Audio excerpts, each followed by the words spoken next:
Hey everyone, my name's Abu, and I'm the creator and executive producer of the Lore Party Podcast Network. If you're a fan of this podcast or other video game podcasts like it, I think you'll be a fan of Lore Party as well. But I'll tell you more about that at the end. Today, I want to talk to you about one of my all-time favorite video games, Night in the Woods. Now, there are a lot of things I could say about Night in the Woods, and I could probably ramble on for way too long, but I've been given a 10-minute window to try and convey my love of this game, so I broke my thoughts down into 5 key things I want to talk about. I'm going to do my best here to avoid spoilers or talking too much about key moments from the story because I really think you should experience this game for yourself. I know it's been years, we're definitely past the spoiler statute of limitations, but I want to maintain the experience for anyone who listens to this and is interested in the game.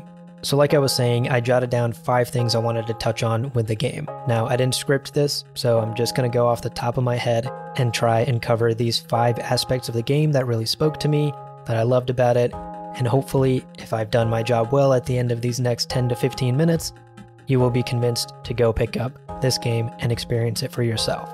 So the first thing about the game is the thing that will become immediately clear as soon as you fire it up. This game is gorgeous.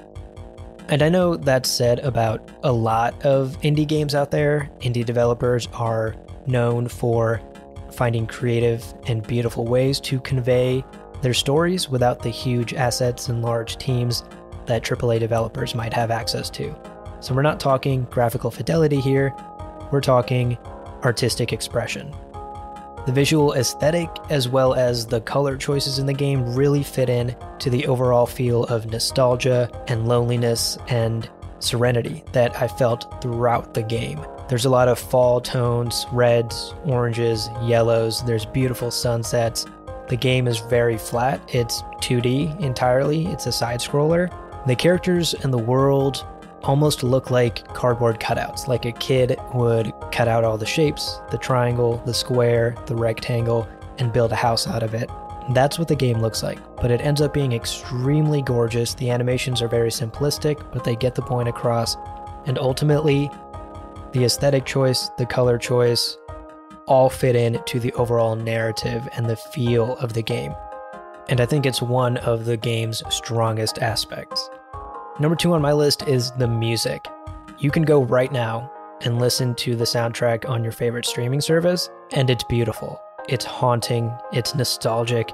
It evokes this feeling of laying alone in your bed. It's fall, it's not quite winter yet, the season is about to change. Halloween's right around the corner, but it's not spooky. It's hard to describe the music, except to say that it's gorgeous. It's beautiful. It's such a melancholy soundtrack, and it, again, fits perfectly with the overall theme and characters in the story. Number 3 on my list is the writing, and this is something that any review out there will tell you. The writing in this game has been lauded, and for a good reason. The writing is sharp, it's witty, and most of all, I think it's realistic. A lot of writing, whether it's TV shows or movies, even books, tend to get into this sort of Shakespearean zone where people don't talk like people anymore, they talk like actors on a stage. And while that may be an artistic choice and it isn't necessarily a bad thing, in this game, we need to really connect to the characters in Possum Spring, we need to connect to May's friends, we need them to be real, so that we feel the same connection that May does. And ultimately, the writing achieves this. And something that I think often gets overlooked when it comes to the writing in Night in the Woods is that it's funny. There were some genuine moments where I found myself stopping and laughing out loud, or taking a screenshot because someone just says something so sardonic, or there's a moment of just dark humor that is maybe just a throwaway, but it, again, brings life to the world. There are characters that have their own distinct ways of speaking, that you learn to love or hate depending on the characters. Everyone has their style. At the end of the day, the writing is really the glue that holds this game together, in my opinion. And speaking of the characters, that's item number 4 on my list. The characters are absolutely amazing. They're well-rounded, they're full characters with backstories and faults and things that you can love about them and things that will annoy you about them. They have motivations and they have responsibilities and other connections outside of you as May as the main character. They get angry, they laugh, they get upset. There's a range of emotions that these characters express, and you can't help but fall in love with this lovable cast. You have your main cast of characters, which is May, who you play as, and then her friends Angus, Bea, and Greg. I hated Greg, for the record. And of course, there's a number of other characters that you will repeatedly come across in the town of Possum Springs. It's a small town, it's a rural town. Everyone knows everyone else, everyone is up in everyone else's business, and that's the whole point. You're supposed to get to know the people in this town. Every day is sort of repetitive in the way you wake up as May, you walk downstairs, you probably go and talk to your mom, then you walk outside, you walk past your neighbor, maybe you say something to him. That kid sitting out on the stool every morning will always be there. You go and talk to him and get to know a bit more about his story.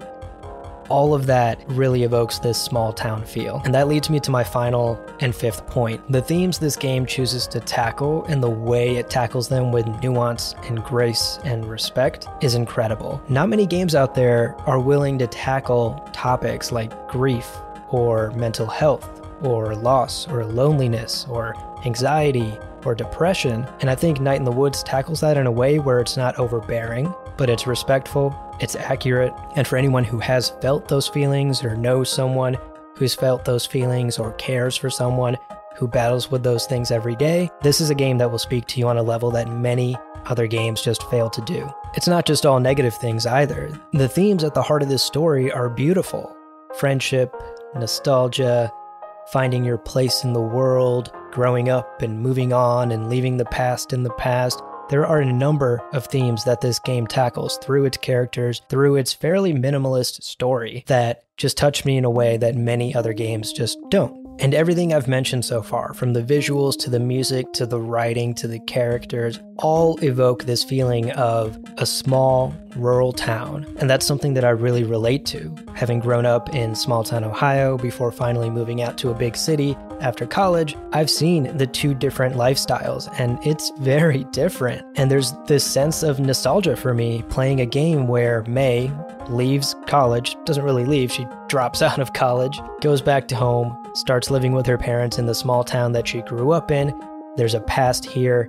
She has connections here. She has a favorite pizza joint that ends up not being there anymore when she's back. And there's a number of lessons that May has to learn on this trip home as she tries to rekindle what past she had and as she tries to deal with many of her own issues. So to wrap up, I know I was fairly vague here about the story and the characters, and that was intentional. I wanted to keep the spoilers to a minimum here because I want you to experience this game for yourself. The visuals, the music, the writing, the themes, the characters, the story, all of it is top-notch work crafted with love by people who genuinely understand the characters in the world they built and have something to say about the real world. And I think every gamer and everyone owes it to themselves to at least experience this game once. I find myself going back every fall and playing Night in the Woods over and over again. Something about the weather changing, the leaves falling, autumn in the air, makes me want to just revisit Possum Springs, hang out with Angus and Greg and Bea and May,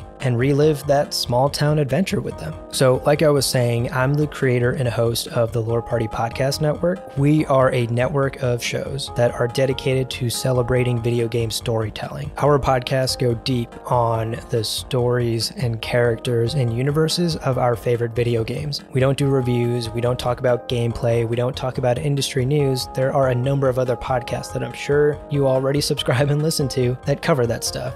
We are focused entirely on the stories and the themes and the worlds that we visit over and over again because we just love being there. So if story and lore is your thing, please go check out our flagship podcast, Lore Party. Search for it on any podcast platform. We have over 130 episodes. We've covered more than 20 different video game universes, and we're still going strong. And if you want to learn more about what we do and check out the other shows on our network, please visit loreparty.com.